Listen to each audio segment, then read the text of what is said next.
Thank you for joining us. This is a fun and exciting topic, I like to think, the writing SMART goals for our accountability system here in Colorado. So thank you again. I know your time, it's a busy time of year, and I appreciate you joining. And so my name is Tisha Baumeister, I'm Director of Performance Management here at the Colorado League of Charter Schools. I see some familiar names on the list. It's really hard not to see you in front of me, but again, I know some of you, so I'm just visualizing your faces in front of me. So excited to have you here. So I hope that you see, we sent out a bunch. Well, actually we didn't send them an email because it's quite a bit, but there should be a way for you to download the attachments on the interface. You'll see them, I believe, on the left. You'll see all the links and documents. So I will be referencing all of these today. Some of them we'll be using as a group, but again, I just want you to have these resources in front of you. So let's get started. Let me navigate this technology here. So if you have questions today, please feel free to type them in the chat bar there. The chat screen is how I will be managing the questions today. If you're not able to get on or you have problems, you can give us a call and we can help you get on. Also, please know this is recorded, so if you have to jump off or something happens at the school for some reason, we know that never happens, right? Know that you can come back to this and we will be sending the full recorded link out to you later, so don't worry about that. And again, I'm happy to do questions while we go. I will also allow some time at the end for questions, so whatever's easiest, please feel free to just jump on in with your questions. So I hope that you can hear me okay. Please let me know if you cannot. This is our new webinar technology, so you know how technology is. We love it when it works. So I'd like to start off just really quick introducing the league, because we have a lot of new schools on here or people who are in the midst of starting or writing applications, and we get a lot of confusion between us and the Charter School Institute. So the league is a membership organization, and we are dedicated to supporting charter schools in Colorado. We're committed to helping schools reach those higher levels of student performance and overall success by providing information and resources, connecting you to technical support, advocacy, public relations, and so much more. So we provide really that support and guidance to charter schools, and we do not authorize schools. As you know, we also have our Developing Charter School Group program, the New School Development Program, which is where some of you got this information. So we provide charter application reviews and contract negotiations, and then general startup support. So we're not a district, as I mentioned, but we're here to just help support you before you open and then when you open as well. So please do use us when you can, and we're here because we want to help. So, all right, moving forward.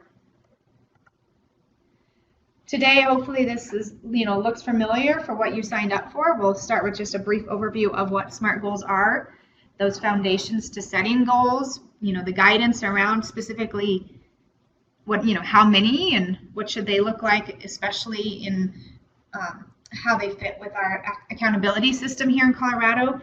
We will talk a little bit about the assessment transition because that plays into our accountability system.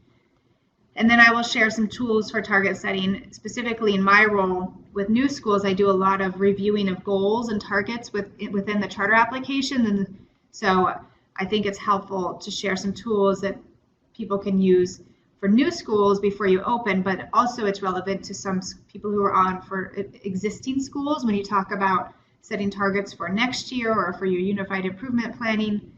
These tools also are relevant, and we share them on all of the UIP workshops, and some of them are kind of hot off the press, so really exciting to share those with you.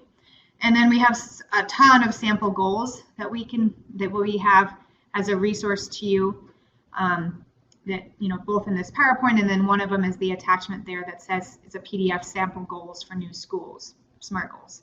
So lots of stuff.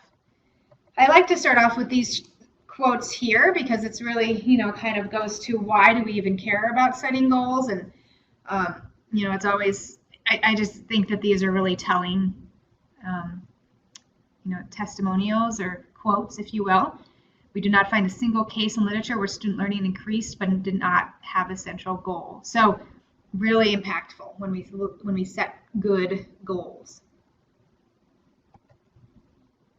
All right, so I think we all understand the importance of setting goals, but let's just kind of reiterate this. So it really helps you clearly articulate your school's mission and vision in serving your students, especially for charter schools who have very specific mission and visions. You want to make sure that you do have a SMART goal set to that. If you have a specific mission, that might make sense to have a goal around, because it is directly tied to your success at your school. How do we know we're doing what we is really important to us? How are we measuring that? How are we sharing this message directly with our teachers, our students, and improving our learning at our school? And it promotes professional and constructive dialogue as well. So it's really critical for everyone to be on the same page and know what those are. And the teamwork that it creates is really impactful. So I think everyone kind of knows probably what the acronym stands for, but let's just refresh what SMART goals are: and specific, measurable, attainable, relevant, and timely. R can also be sometimes used for reflective of school's mission or reasonable. I've seen it used a couple of different ways, but really you get the point, I think, and making sure that all of your goals are in this format. All right, so let's just do a little bit of interactive interaction here with you all. And I want you to read the two goals on the screen and tell me if either of these goals are SMART, both of them are SMART, and then maybe you can just type in the chat bar your answer. So I'll give you a couple of 30 seconds here.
Okay, I see a couple responses coming in.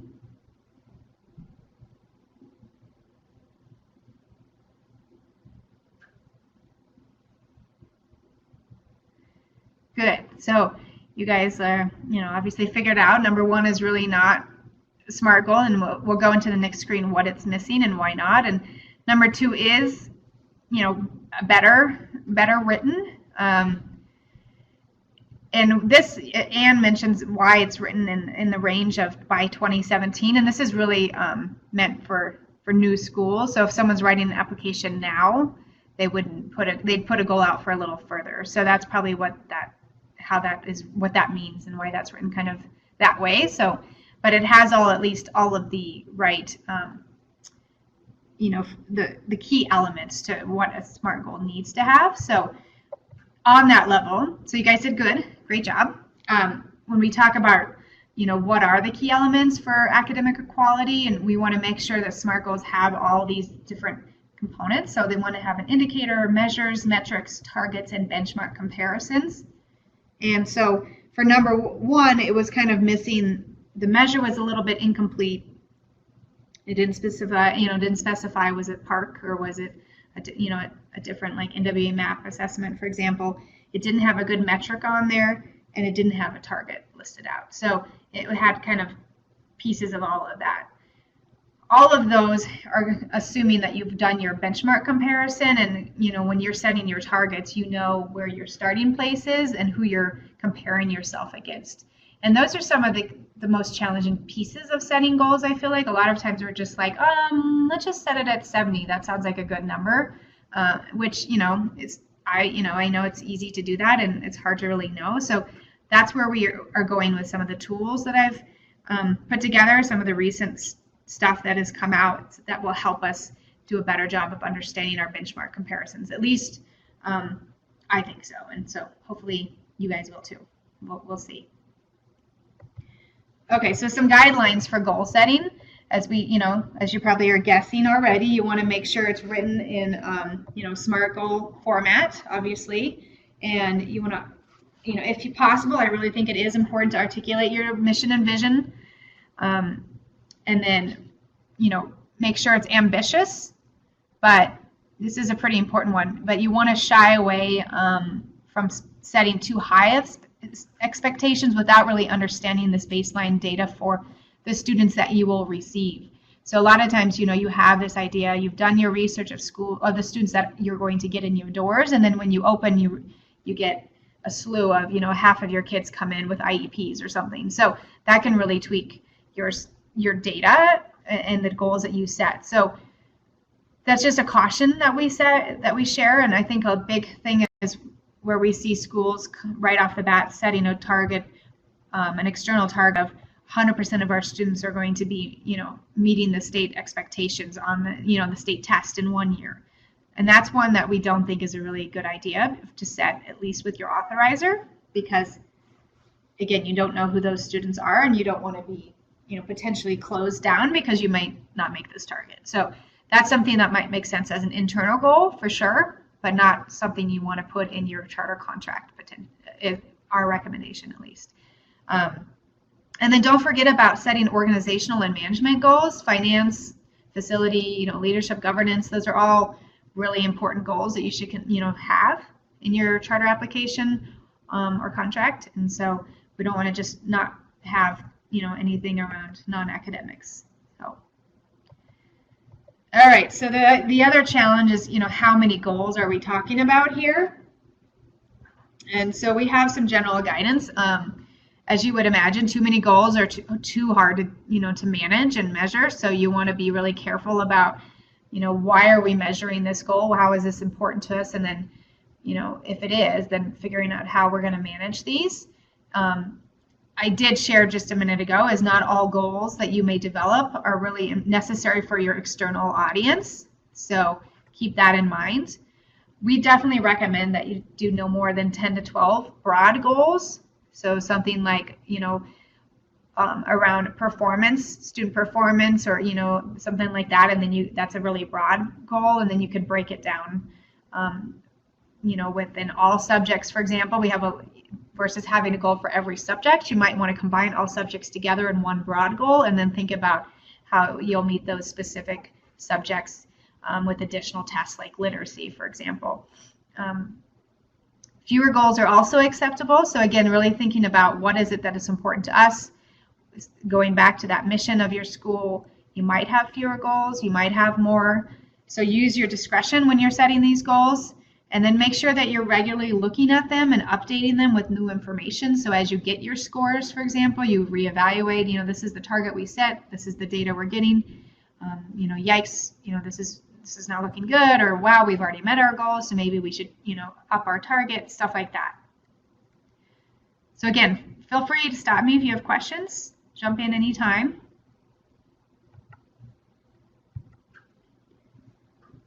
Okay, moving right ahead here. So we're going to jump into Colorado's accountability system, but as I mentioned, I think it's important to just give a brief update on our assessment transition, because that obviously plays into our accountability system here in Colorado and where we're going. So I think it's fun to do a little assessment transition trivia, I call it. So, and again, it's really hard for me to do webinars because if you were in the room, I would just have you shout out. But I'm looking for, name the state assessment. Does everyone know the name of the state assessment? I don't know if anyone wants to type it in, or if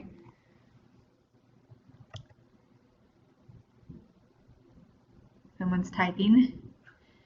So yes, it's really interesting. Some people call it CMAS, some people call it PARCC. Technically on CDE's website, it's called CMAS PARCC. So it's combined two words combined under one big umbrella. So both answers are correct, Alexandra and Sarah. So just important. I was working with a school recently, and they had TCAP still in their paper. So I always start with that. Grades 3 through 11 are taking this assessment. For 11th grade, are we on ACT or SAT? Does anyone want to? I don't know what grade levels you are, but if you have any high schools out there, anyone want to type in? So this is the confusing part going on right now. 11th grade this year is using ACT, and next year we will be starting with SAT. So we're in a transition there. The other thing with PARCC, so this is where PARCC and CMAS do get a little separated out because they have different performance levels and different names of categories. So with PARCC, it's ELA and math, and you have 5 performance levels, which are does not meet, partially meets expectations, approaching expectations, and then meeting expectations and exceeding expectations are basically the same as percent proficient in advance. We just don't call it that anymore. So that's another one that I share with schools because we still have people calling it, percent of our students are proficient or advanced. So that's not the right language anymore because we like to confuse people and change verbiage. So it's meets and exceeds. And then CMAS, we couldn't have kept it simple. So those also have different names. So CMAS is for science and social studies, and there's only 4 levels there. And they are limited commands, moderate commands, strong commands, and distinguished commands. So again, strong and distinguished are the same as proficient and advanced. So just want to share that because I have existing schools who are still confused by that. So, all right, that's our little fun trivia. Hopefully that makes sense. Hopefully that's a refresher or clears something up for some people. I also want to show, I like these two, this is the grades 3 through 9, but I feel like these charts for visual people, that these are helpful for people to see of which grade levels will take which assessments. And this is, you can see the headers for 2015-16, but it'll stay the same for next year for sure. So you can kind of see on the left here, grades 3, the grades on the left and which subjects, which grades take which tests. You will note that social studies is on a sampling, so it's once per grade level. So schools are assessed every 3 years for social studies. So just keep that in mind. The other thing that was new last year was for some subjects like math, students, you can choose which students are taking which tests. So not all 8th graders are taking Algebra 1 assessment anymore. You get to differentiate, so that's pretty cool. So, okay, hopefully that's helpful. And then the last part of that, I guess, is just the high school portion. And the thing to bring to mind here is we were caught off guard this year because there was some miscommunication, you could say, around 11th graders not having to take the 11th grade science test, and they do. So 11th graders have to take ACT this year along with 11th grade science, and then next year they'll still have to take 11th grade science, CMAS, and then SAT. So those are kind of that was the other interesting pieces there. So hopefully these charts are helpful for you. Tables, and you have them. This PowerPoint is available for you if you haven't downloaded it already, so you have this as a resource if you want. Any questions so far?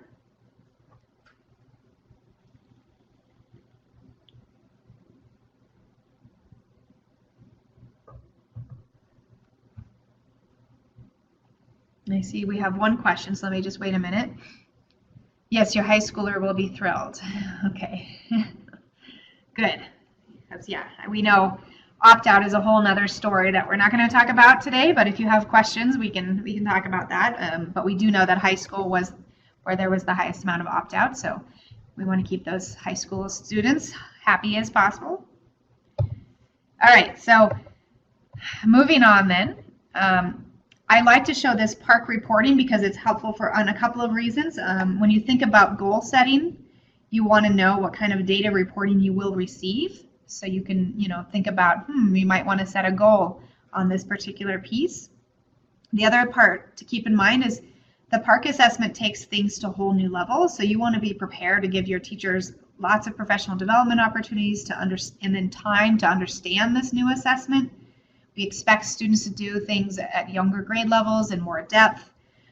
So thinking about your good curriculum, making sure your curriculum is mapped well with instruction and assessments and all of those pieces. So, it's also, there's a lot of different metrics and things floating around there too. So you can see on this that there's 5 performance levels, which I shared with you. So you'll get reported back your data based on how your students performed on these 5 categories.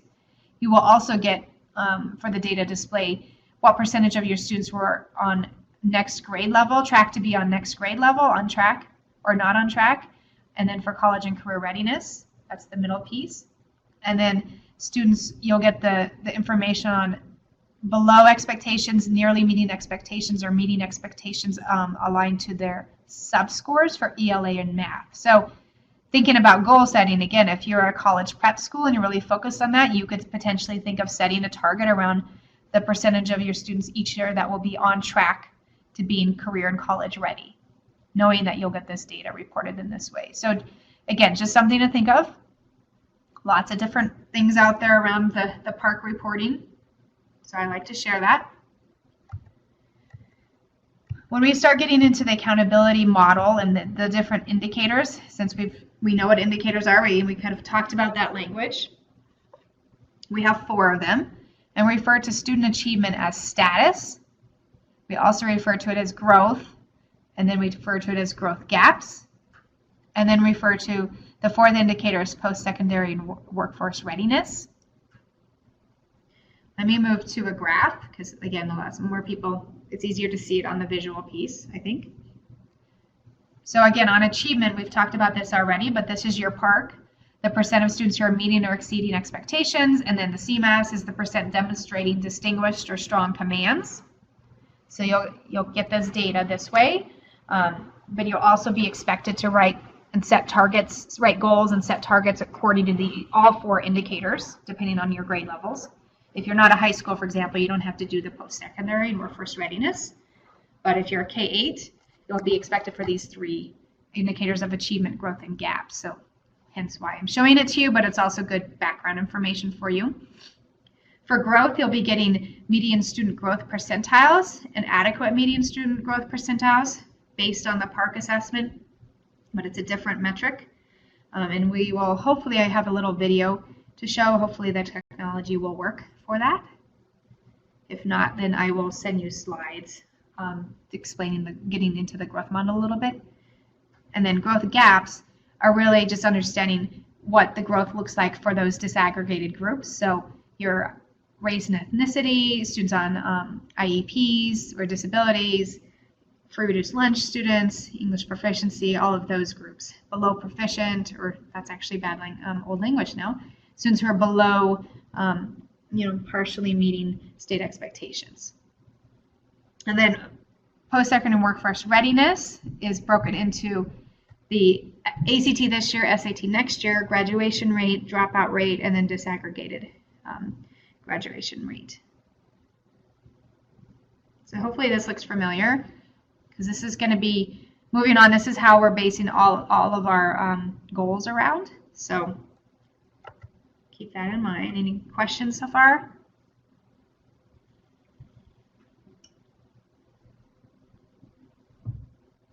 Okay.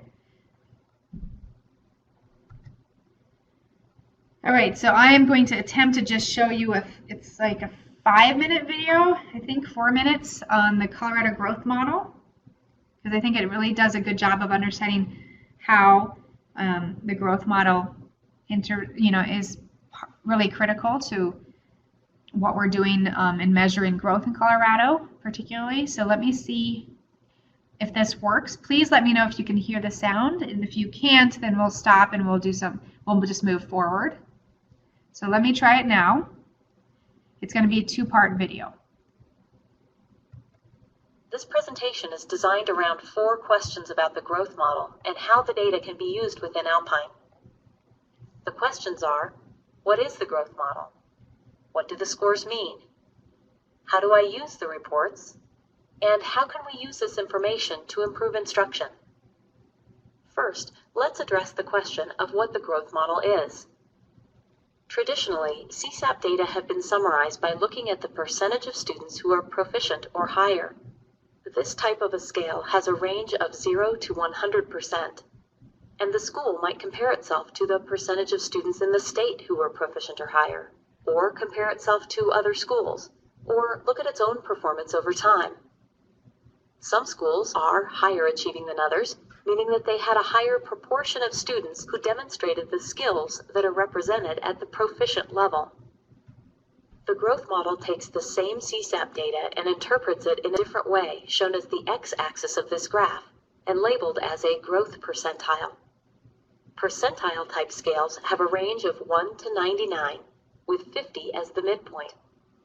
Some schools are identified as higher growing and some are lower growing. So if we put these 2 dimensions together on the graph, there are now 4 quadrants: higher achieving and high growing, low achieving and low growing, high achieving but low growing, and low achieving but high growing. Clearly, from wherever your school is currently performing within these 4 quadrants, the goal is to move into a higher achieving, higher growing direction. Here is a display of some real data from the state's publicly available website, and you can see for a particular district where the schools performed within the 4 quadrants. Displays like this one can be found on the CDE website at www.schoolview.org. Where do the growth model scores come from, and what do they mean? First, when you hear the word percentile, the ILE part means compared to others. The way we traditionally think about a percentile is the way a student's achievement compares to the achievement of everyone else. In other words, a student whose score is at the 75th percentile performed as well or better than 75% of the students in the overall population, or in a norming sample representing that population. The Colorado Growth Model uses percentiles in a different way. Specifically, in this case, compared to others is not compared to everyone. Your comparison group is other students who are like you, and your score is higher if you grew more than other students in your comparison group. An illustration will help this make more sense. Let's say we have a student whose prior year CSAP score in a particular content area is 703, and we know the history of scores that led to this student's 703 score. The student's comparison group is made up of other students throughout the state who had the same score and who had a similar pattern of historic achievement. The next year, these students are compared to each other, not to everyone. The highest achiever among them would be rated at the 99th percentile and the lowest at the 1st percentile. Our sample student performed at the 36th percentile compared to the other students who were like her. Continuing with this idea, we have another cohort of students with a score of 582 and its own pattern of historic achievement. Our sample student here performed at the 64th percentile compared to his comparison group. Notice that even though our student in the first group had a higher score compared to her peers, she did not perform as well as how the student in the second cohort performed relative to his peers. Our 2 students in this example are never compared to each other. We can line up the growth percentiles of all of the students in the school from highest to lowest. Notice where our 2 sample students are located, and at this point we're operating just on the percentiles, so your high achievers and low achievers could appear anywhere along the continuum.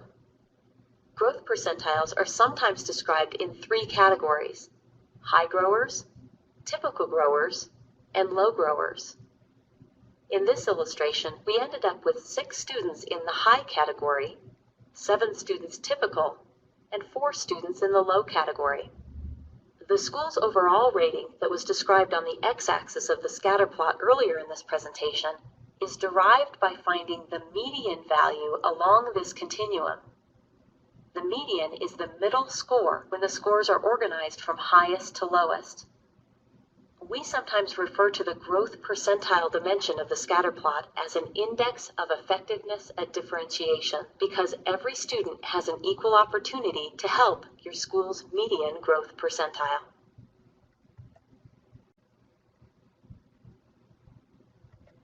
Okay, so I'm glad that you could hear that and see that. I really think that she does a great job. That's taken from Alpine Achievement. Elizabeth did that 4 videos, and I think she does a really good job explaining the growth model. So hopefully you guys did too and learned something. I really think it's helpful. So any additional questions, or is that pretty self-explanatory? Refresher?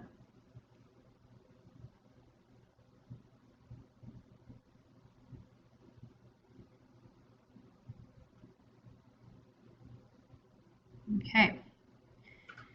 I don't see any questions, but I really think you need at least a basic understanding of the Colorado Growth Model to write your goals, especially when you think about the Unified Improvement Planning for when you open your doors. And again, many authorizers have this language in their charter applications too. So I think it's good stuff. So moving on then, the growth model is then taken into account the school performance frameworks. And really what these are, they were created by CDE to help provide a body of evidence for the state to focus on their performance management and their support for schools and districts. And the 2 biggest pieces is a common framework for the state to use to hold schools accountable for performance. So it's around accreditation basically. And the other big piece is it helps identify schools that need additional support. So those who are at the bottom percentile, the bottom levels, who are those schools and what support do they need? So that's kind of the main purposes of the school performance frameworks. And I like to think of them as report cards. So each year a school gets a school performance framework, so AKA report card. And they keep in mind these indicators that we talked about. They basically assign a rating for each of the performance indicators that we talked about. So remember those indicators of status, which was the PARCC data, the growth gaps, and post-secondary workforce readiness. Those are the indicators we're talking about.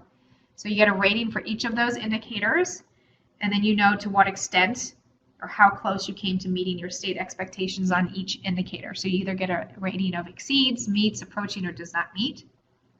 And then once you get those ratings, they're summarized into an overall evaluation, if you will, that informs your plan type that you are assigned as a school, which is then given a performance, which is the highest level, an improvement plan, a priority improvement plan, or a turnaround.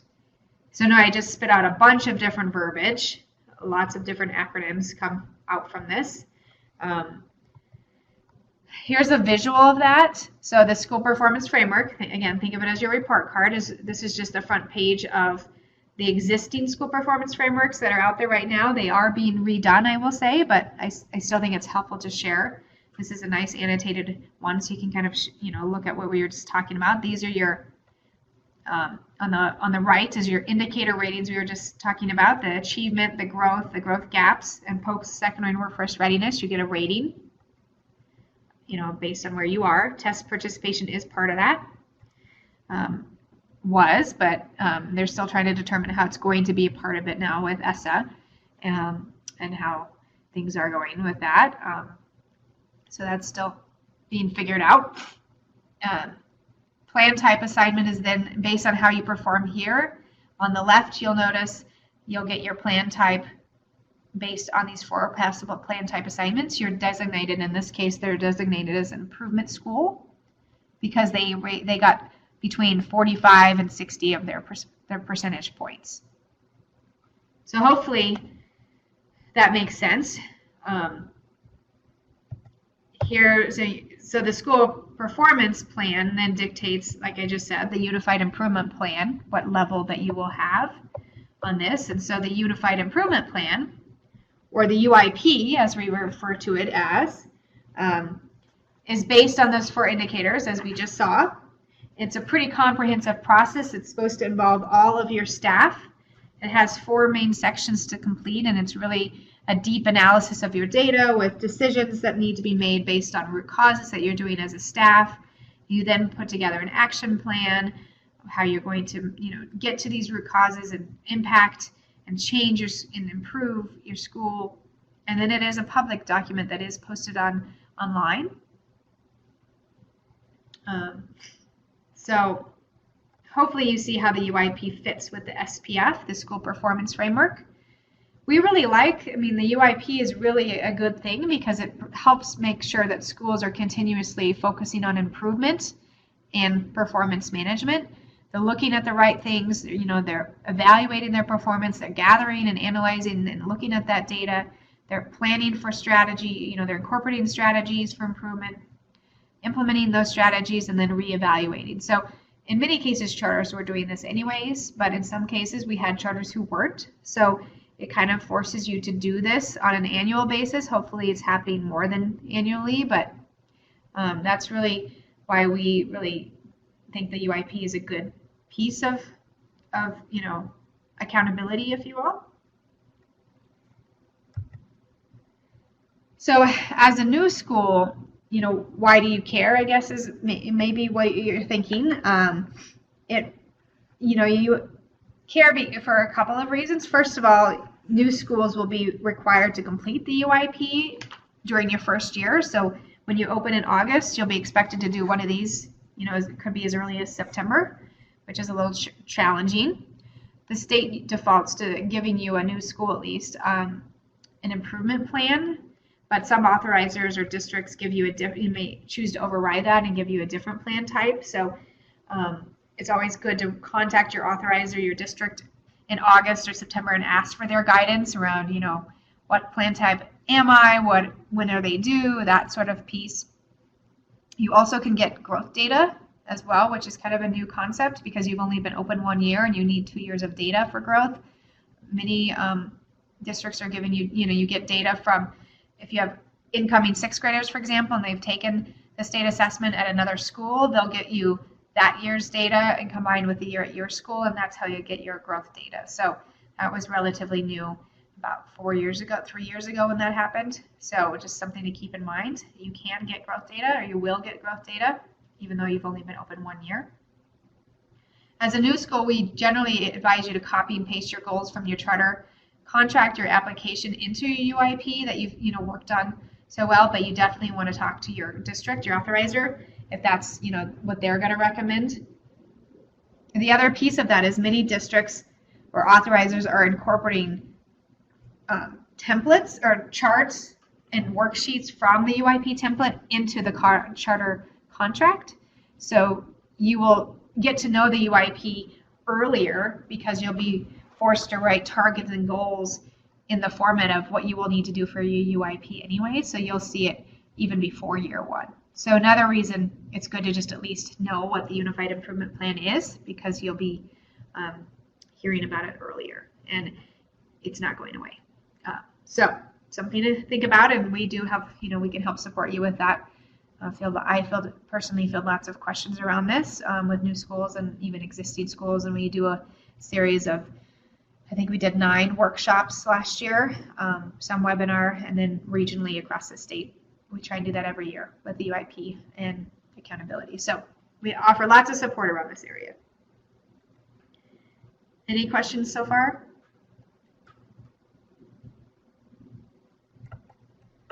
Okay.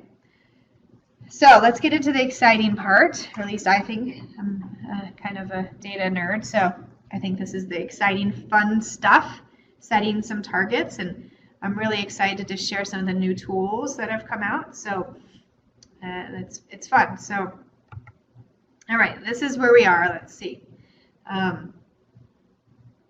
Here's kind of a sample area where we get a lot of questions on. We have the academic achievement section. It's a status question, so levels of achievement on CMS and PARCC.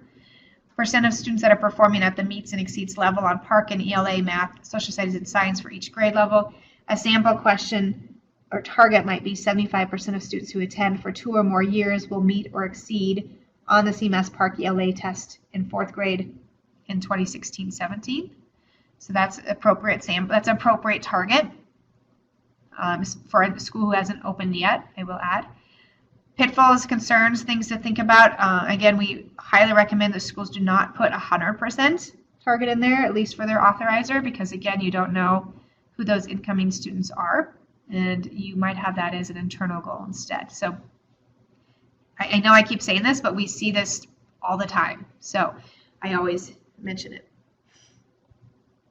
And you'll see this, the full document is in, as I mentioned, on your, it should be on the left-hand side of your screen, where you have the PDF doc that says SMART goals for new schools or something like that. It'll have a full listing of sample SMART goals around the 4 different indicators, which we'll do a sum of today, but the full document has, it's like 6 pages long. So lots of samples. Okay, so based on that, we're going to pause and focus on some tools around. We're going to use the achievement status as our sample for the next 3, but know that any of these tools for target setting you could apply to growth, you could apply to growth gaps, etc. So I just wanted to share, we're just going to focus on one indicator and just know you could apply it accordingly. So there are 3 different tools that are relatively new. The first 2 are pretty new, and then they are also just kind of a different way of thinking about them. And then the third one is just, I don't think it's very well known, and it's tailored to local assessments. So the first 2 are tailored around state data.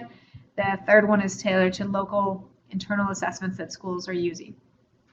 Again, just making sure you have some additional resources and know your options. I provided you the links, so you can have those if you want to know where I got them or where to go. So we're going to just dive in here. So I want to make sure that you've downloaded, if you want to follow along, you've downloaded the resources. If you don't want to follow along, we'll do it together, that's fine. Again, I did this actually in a full day. We did a boot camp at the league that the league sponsored, so it was a lot easier to do in person. So hopefully this will work okay via webinar. But the first one, you will need to download the Excel document. So you should see a Excel doc on the left that says PARCC, school district, something like that. I'm sorry, it's hard for me to see with the way the screen layout is right now, but it's an Excel PARCC data file. So if you want to download that, you may. I will jump into it in a minute, but let me just share the sample here. So I actually received this question, which is what gave me the idea from working with a new school that is applying. Obviously, I've changed the district, and so that's just for fun. But the PARCC data file is something that came out it's 2015 data, so it's publicly available data that came out early spring from last year's data, obviously. And if you have it open, you'll see that it lists state, district, and school totals for all 2015 PARCC and CMAS scores. Oh, and actually, this actual file just has PARCC data, so ELA math, I believe. And it'll allow you to be able to understand the baseline comparisons. So that's what we're going to do. So here's a sample target, Colorado Charter School. So they're applying in Adams 12 school district, and I just made that part up. But they put together a target of 70% of our 5th grade students will be at the meets or exceed performance level on our 2016 PARCC ELA assessment. So what we want to know is that a good target to set? And I received this question, and it's like, well, I don't know, because without understanding the baseline comparison, 70% sounds fine, it sounds reasonable, but how do we know? So this is where it really comes helpful to understand where are currently, what does the state look like currently? What is the district performing at? And then if you wanted, you could look at a couple of schools in the area where you're thinking of starting a school and get a better understanding. So with that, so we're going to go jump into this data file. So we're looking at 70% of fifth grade students in ELA. So we want to know if 70% is a good target. So let me jump to the next slide, and then we'll do a why or why not, sorry. So what we're going to do is I highlighted in yellow the state totals in the Excel document. I also highlighted the local district Adams 12 totals, because that's, again, they're applying. You want to keep in mind the state totals. You want to look at the district totals, and then you could look at a couple different schools totals in Adams County if you wanted. So we're going to have you scroll to the last column. Literally, I think it's Y, column Y, where it's the meet or exceeds expectations. And we're going to find out. Let me get there. Bear with me. So here's what the file looks like. So Rob downloaded the file, but it doesn't have any data in it. That's a bummer. Sorry, Rob. Did anyone else have that problem where they downloaded the file? It should look like this.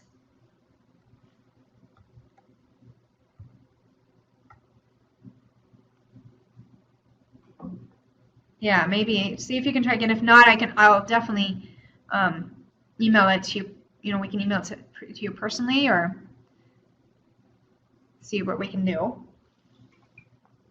to make sure you get it. If you don't have it right now, you can follow along. So you can see the yellow here is the state.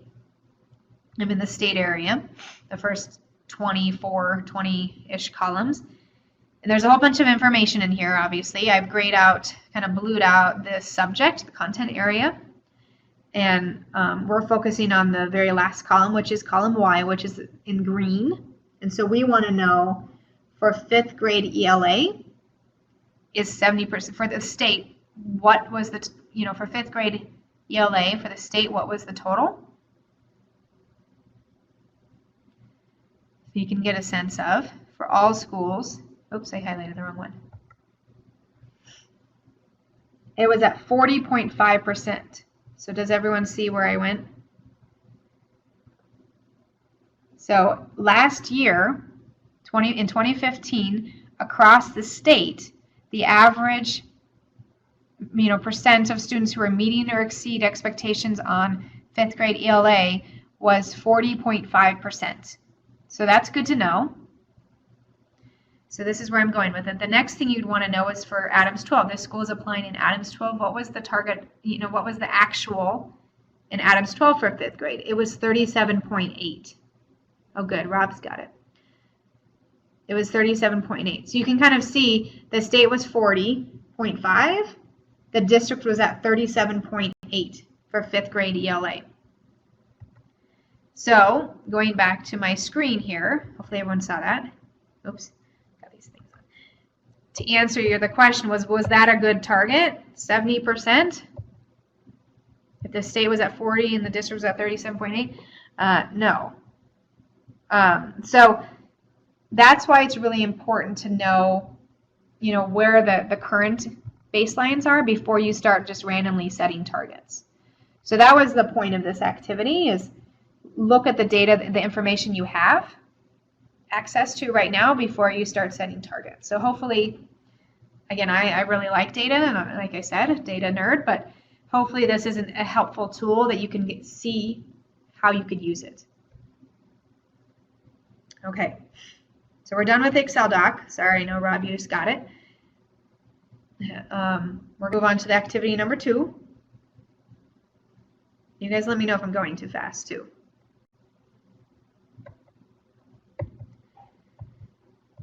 Okay. The next one we're going to look at is achievement percentile rank reports. And if you want to download these and see if you can get them to open, they're the 2 PDF documents on the left, and they're called percentile rank reports. So one has state and one has Adams 12 in it. And we'll be using these for our next example. But just to give you some background, These achievement percentile rank reports came out in February, so they're hot off the press, and I think they're really cool because it supports the interpretation of school and district results on CMAS and PARCC assessment and compares the changes in the performance across the transition from TCAP to CMAS. So it shows the last 3 years, 2 years with TCAP data and 1 year of PARCC, CMAS PARCC. So it's kind of like a nice crosswalk, so you can get a better understanding of how much has the new test impacted scores, because I know that's a question a lot of people have. But the percentile ranks show how the mean scale score for a school or district compare to the means of all other schools in the state at a particular level. So you can look at it by elementary, middle, high, or by grade level. So this is where I'm going with target setting, you're probably seeing. And as you remember from the video, a percentile is a comparison to others. The ILE, remember that? So the higher the percentile, the higher the rank is of the individual score among all the scores. So, for example, if the elementary school scored at the 60th percentile in ELA, that means they perform better than 60% of all other elementary schools statewide. So, really cool stuff if you're, one of those schools, or if you want to set a target, for example. So, really fun information. There's a guidance document available if you want to know, have a better understanding of what these mean and how to use them. It's out there as well. That first link I provided you, back on slide, let's see, on slide 27, I believe, has the link, so that will take you to the guidance doc as well. So let's figure out how we can use this. A little activity, how do we use them? If you want to benchmark yourself against all other schools statewide using the rank. So the first activity, we set a goal based on the percent of students who would be demonstrating, the percent of students who are meeting or exceeding. Instead, we can look at how we're doing on the ranking. So we would want to see how we're comparing using the percentile method. So it's a little bit different. So hopefully, let's see if we could, going through it together will make more sense. We can look at the state's averages for all students at the middle school level for math. So let's look at math this time. So we'll take the same example of a student at that school who is applying in Adams 12 school district. So we'd want to look at the state average for middle school math. We'd also want to look at Adams 12 district averages. So here's the target proposed. Colorado Charter Schools middle school students will perform at the 60th percentile on CMAS PARCC math assessment in 2016-17 as measured by the percentile rank report. So we'd want to know, is this a good target? And so, of course, right now we don't know. It sounds reasonable, but we need to do a little bit of background first. So pull up, if you can, let me see, the PDF. Let me get to it. Right here. So I have opened. Hopefully you guys got it to open. Oops, let me zoom out of this a little bit here. This is the Achievement Percentile Report, TCAP to CMAS PARCC comparison for state. And if I can see, I think I'm in math. Let's see if I can. Oh yeah, math. You can see right here, math. So we want to know for middle school math, what was the state average? So you can see it's broken into elementary, middle, and high. So all students over here, we can see the middle school performed at the 54th percentile. Does everyone hopefully see that? Right here. Okay, so there's 54. So again, our target was 60, so 54 sounds okay so far. And then the other thing we'd want to do is, that was the state, so let's look at the district we're applying to. Because sometimes, districts are higher performing than the state and sometimes not so much. So this is the school district. If we look at middle school math, we look for all students. We see that the target, they actually performed at the 57th percentile. So to answer the question, is this a good target of 60? I think so. I think it would be a realistic target, or, if that's uncomfortable to you, you could set it, a little lower. But it's helpful to know that last year, the state was at 54, the district's at 57. So just, again, I should have started with just looking at this document. You can see we have the 3 years. So you have the TCAP, the last 2 years. You have the participation rate, you have the mean scale score, and you have the ranking. So you can see across the last 3 years, our percentile ranking in the state, this is hasn't gone down that much. It's pretty consistent across the years, which is a good thing, knowing that we've had this transition. But they also break it down by groups: minority students, free reduced lunch, students with disabilities. So that's pretty shockingly low when we start getting into subgroups. But anyway, so again, this is another really cool document. I hope that you guys think it is as well, and I hope it's really helpful when you start thinking about different ways to set goals. Any questions there?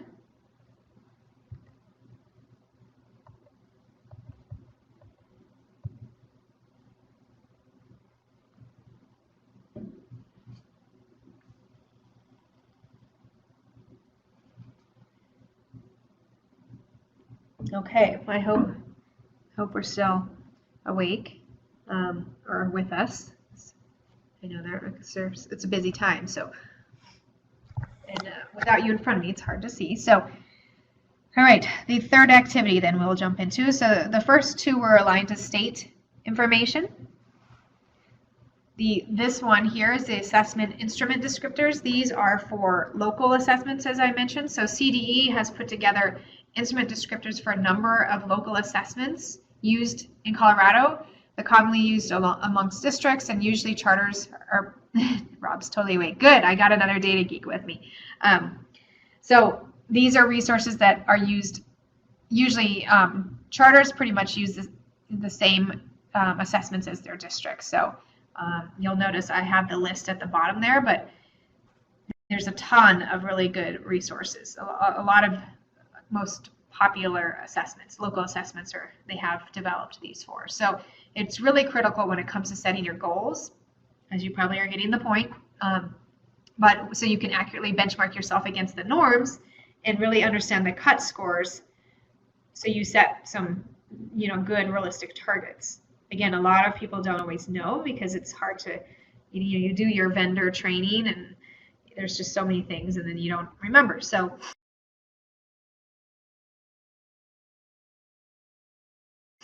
I've broken you have those for read-act purposes.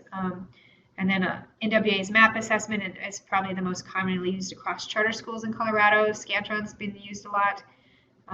STAR. So there's others that they're working on, but these are the ones that are currently available.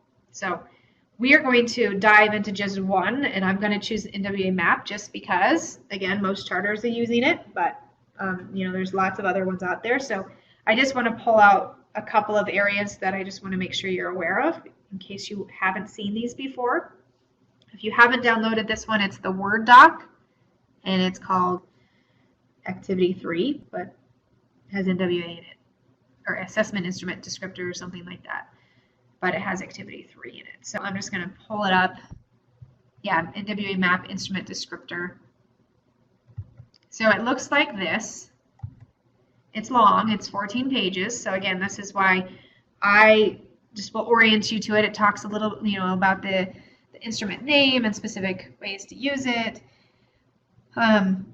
Page 6 and page 8 are the most helpful areas. I mean, you can obviously look through it on your own time if you're using this assessment, or any of the others, they're all set up the same way. But when you get to page 6, which I'm going to scroll down to, that's when you get into really the interesting stuff as far as when we start talking about target setting.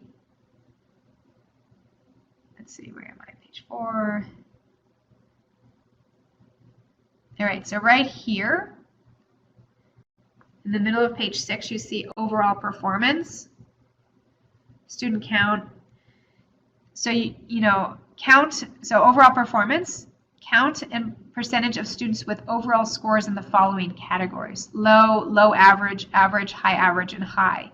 So it'd be kind of good to know and understand the percentiles here of what percentage of our students are in these categories. So knowing that, maybe setting goals around that, such as 80% of our students will be in the high average category, in year one, or, it's just whatever, might be helpful to think about when you're setting targets for NWA's MAP assessment, which, by the way, on the state's UIP, the Unified Improvement Plan, it's not required, but it's highly recommended that you set targets also with your NWA MAP assessment and those local assessments.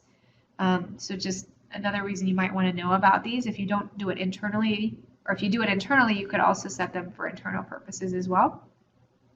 So this is a good thing to think about, this area. And then page 8, and again, I'm not going to go into these anymore than what I am, but I just wanted to show you, because every time I do, people are like, wow, I never knew about these. So, and these are schools that have been using this assessment for years. So CD provides comparison points for the mean RIT score. The following table has the fall and spring for the administration for the 50th percentile for all students taking MAP.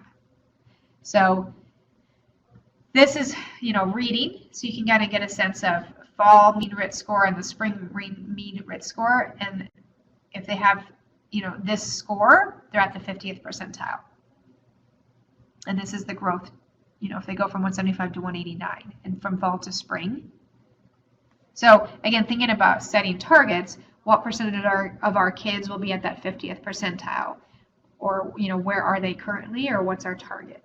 So this goes on for reading, it goes on for language usage, math, and you get the point. It shares some other cool data reports and what you can get out of each report. So really helpful information. That, again, not a lot of people are aware about. I'm going to jump out of that. Okay. Excellent.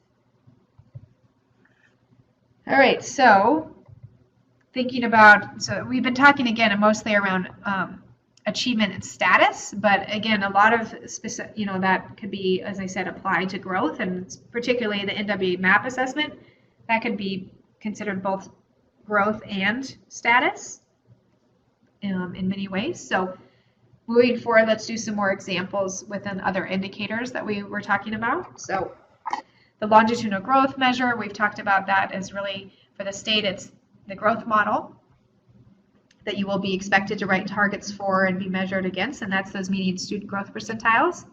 Here's a sample target. Students in grades 4 and 5 that have been continually enrolled for more than one academic year will have growth percentiles between the 50th and 75th percentile in math and ELA. So that's a good target. Some things we speak about with new schools or developing group is understand that the growth model doesn't talk about growth as in 1.5 years or 1.5 years growth in 1 year's time. That is kind of old, outdated language. So if you want to do more than 1 year's growth, you talk about it in percentiles. So that's where you get to the 75th percentile, for example. So knowing that the state average is 50th, if you have students who are below state expectations, you would expect them to grow more. So you could look at it that way. So, a lot of authorizers, if you write that in your contract, as in 1.5 years growth, when it talks about the growth model, they'll ask you to correct that. So we always highlight that. That language still makes sense for like the DIBELS assessment and DRA, but for growth model, that's kind of, they, ask schools to think about that differently around percentile. So again, I recommend you think about setting goals around other measures as well. That makes sense for you. That goes back to, it's good to have strong, robust assessments in place, because we know that, not everyone loves the state assessment, and, we have opt-outs going on too, but also if you ever want to contest your plan type, so say that you do your state assessments and you don't feel like it's an accurate reflection of what your students know, or, didn't do well, if you ever want to contest that or file a request to reconsider with the state, you will have to show other data with measures like NWA MAP or STAR, DIBELS, and so if you have goals around that already, that will be helpful. But having those good measures in place are going to be definitely a benefit to you. All right, so here's some more just additional samples. Again, this is just abbreviated version of some goals I pulled out that are pretty common, some good goals, thinking about growth a little bit differently. But that growth document, that SMART goal document I referenced, has a lot more. But there's ways students who are not. So the first bullet here, I'm not going to read all of these on every screen, but for students who are not meeting exceeding standards, they will grow above the 50th percentile, and students who are will meet their growth percentiles to keep up or move up as measured by the growth model. So that's another metric that you receive on your school performance framework. Just knowing we want to make sure that kids who are at the appropriate category level they need to be, make sure they stay there. If they're not there, how do we get them there? That's kind of what this is going to. I also put a goal in there for DIBELS, thinking about our local assessment data. Continually enrolled is a really important one for charters, especially if you're a new school, that you might want to set a goal for students who have been at our school for X amount of years, and you would feel more comfortable setting a higher target potentially for that. The last one I think is one of the most common goals I see schools write, and it's around the end-of-year map assessment. I know Scantron has a similar metric where you can talk about students meeting or exceeding their individual growth targets. Because this is an adaptive test, every student gets a unique target for them, so you can feel more confident setting a higher target here of, all of our students will be meeting their target, but for accountability purposes, I wouldn't probably say 100%, but this is a pretty important one that a lot of schools use for the UIP as well. Okay, so growth gaps is the third indicator that we referenced earlier, if you remember. And again, these are for students who are lagging behind the general population. So this is the subgroups of, FRL students, minorities, students with disabilities, IEP, ELL, and students who are, not performing where they need to be. So it's talking about decreasing the gap for median student growth percentiles among students who are eligible for free and reduced price lunch compared to those who are not by 15th percentiles by the end of the school year as measured by the growth model. Some things to think about is small schools may not have this data yet. So you might not be able to set this target in year one if you don't have this high enough population. You might not also have a gap yet, might not be as obvious. So just something to think about. Again, feel free to jump in with questions or stop me if you need to elaborate there. Here's some more additional sample targets here for sample SMART goals for growth gaps. Mixed in with state assessment, like the growth model number 2, bullet number 2, and also local assessment ones there.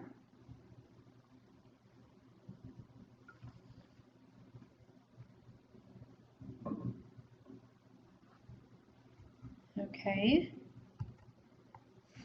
So post-secondary, let's jump into kind of the last indicator on the academic piece. Post-secondary and workforce readiness is for high schools only. So if you're K-8, you don't necessarily need to worry about this. You're not held account. It's not for accreditation purposes, at least. Some K-8 schools might have an indicator on the percentage of their students leaving that are ready for high school, and they measure that a certain way. Again, that's usually a very mission-specific goal, but as far as state accountability, that's not something you're required to write a goal around if you're a K-8. So this is looking at your dropout rate, your graduation rate, average ACT score, your disaggregated graduation rate. That looks like it's missing on there. That's relatively new, so I need to add that, it looks like. So all of those pieces, and as I said earlier, SAT next year.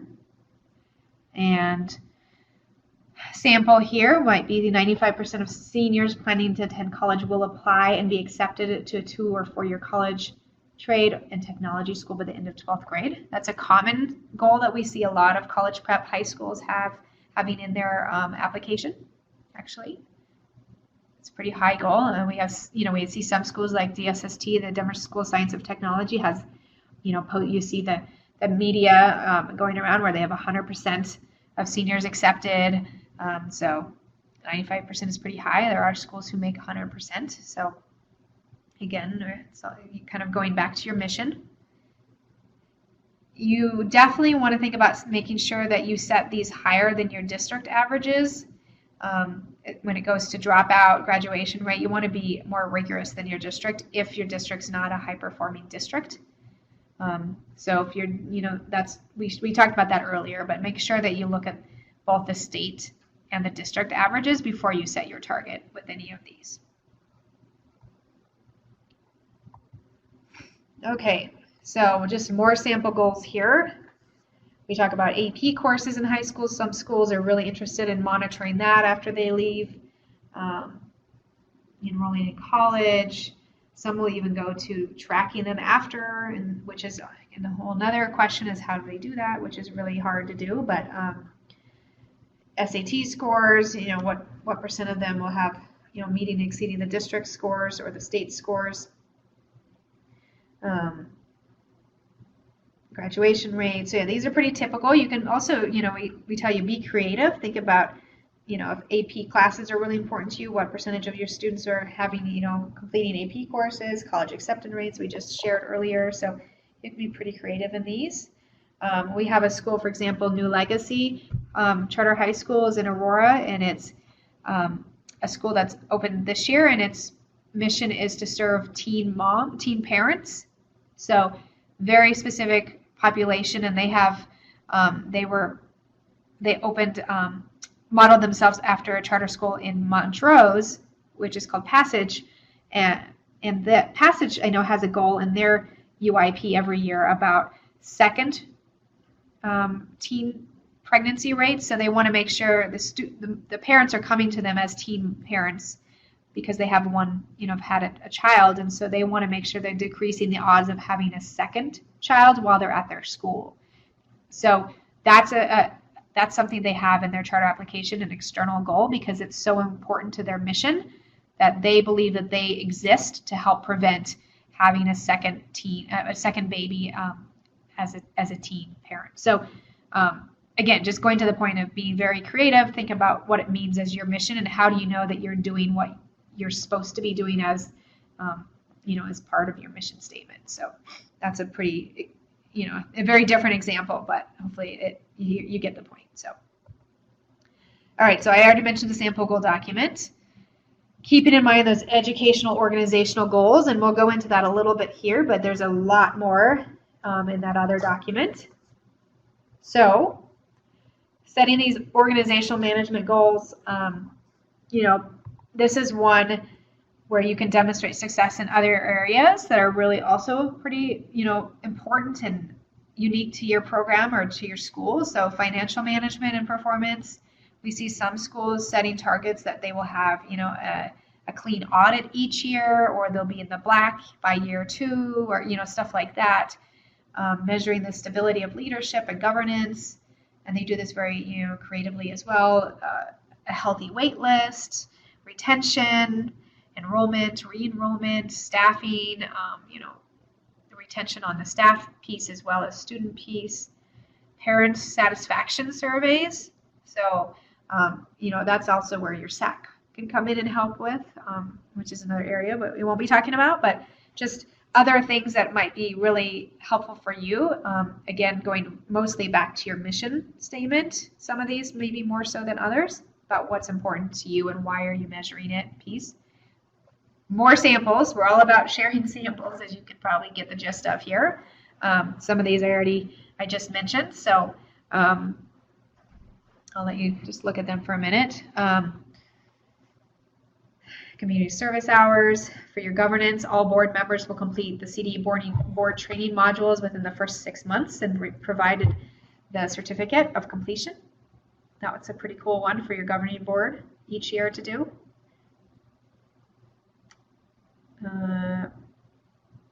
Maintain a reserve of at least 10% of the budget for the finance piece. So all of these are samples that we've pulled from other schools. They're best practice. So again, All right, let's just move on to the next if there's no questions. So just thinking about the long-term, tracking and management of these goals is always the trick, right? As we set a goal, we're going to have to come back later and figure out how to measure it. And so just something that I always keep in the back of my mind when I work with schools is if you set this goal, how easy is it going to be to pull this report and this data? So there are systems out there, obviously, that help with this, that the league has partnerships with, and it's not just also, it's not always a software or an actual system, but it's also a process as far as who's going to be the point person within our school or our organization who will be helping with this. What's the process as far as teachers' involvement in data? Are we using data teams to talk about data or PLCs? All of those pieces are really important to think about. Dates, established, when are we going to be doing this? So if we're using our SAC for anything, like looking at the UIP, is that a quarterly basis, or our board, what's their involvement? Because all of that, needs to be looked at regularly. And so a lot of this actually goes into the UIP, which is helpful, but just things to keep in mind, I guess I just wanted to bring up. And as I mentioned, at the beginning, we are here to support you. So we have lots of different ways in doing that. We have specific trainings and supports, on-site supports, or other technical assistance that we can provide. We have full-day workshops. Recently added was the PARCC interpretation full-day workshop. We have all this PARCC data coming out, as you know, and it's relatively new and really different. And so how can we help schools really understand this information and how to use it? Digging into data for patterns and trends. Your PARCC data is really what that's about. I think we also include CMAS as well, which is a little different, but performance tasks, developing performance tasks. So some of these, we work with outside consultants with, and some of them we do internal. So just think of us if there's ever something you need or you have questions. We're happy to help connect you or provide that support for you. There's for PARCC resources, there's a ton out there if you want sample schedules and how do we make this, assessment schedule of work for us kind of thing. We have samples from schools we're willing to share. There's a great parent explanation doc on understanding the new score report for these assessments and what this will look like as a parent, what data report will I receive. There's, for your staff, for teachers and your curriculum folks, there's performance level descriptors and evidence maps, and really, again, going back to that PARCC interpretation piece of how do I know what I should be doing as a teacher, particularly with this data, and what information can I look at that will really help guide me through this piece. So I can help, direct you to that if that's something you need. Really helpful stuff. There's also a lot of released items and practice tests. I think there's a full grade level of released items posted there if you want to just get a sense of what it looks like, or if you're just curious.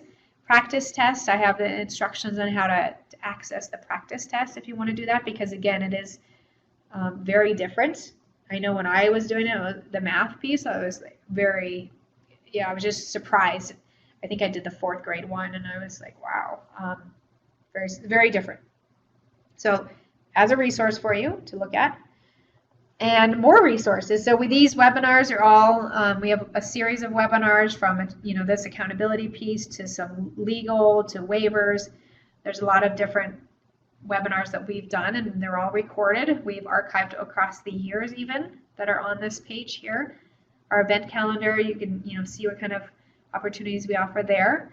Charter 411, you can, if you don't know who to email at the league, you can always check with Charter 411 and get a response back.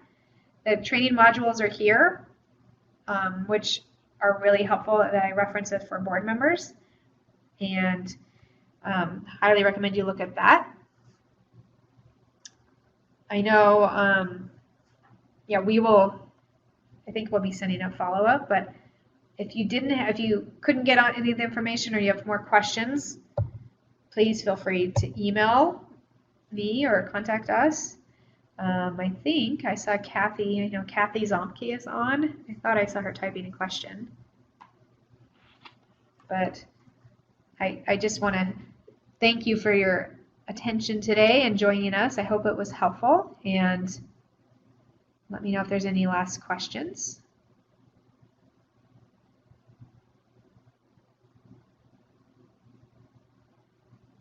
I really enjoy, as you know, and those who know me know that I really enjoy doing this, and hopefully it made it a little easier to understand, but if not, I'm always happy to take a quick phone call or, talk with you through it if you want to share it with your board or anything like that. And it's great to hear from you. Hope you enjoy your trip, your upcoming trip. And there's more people typing, so.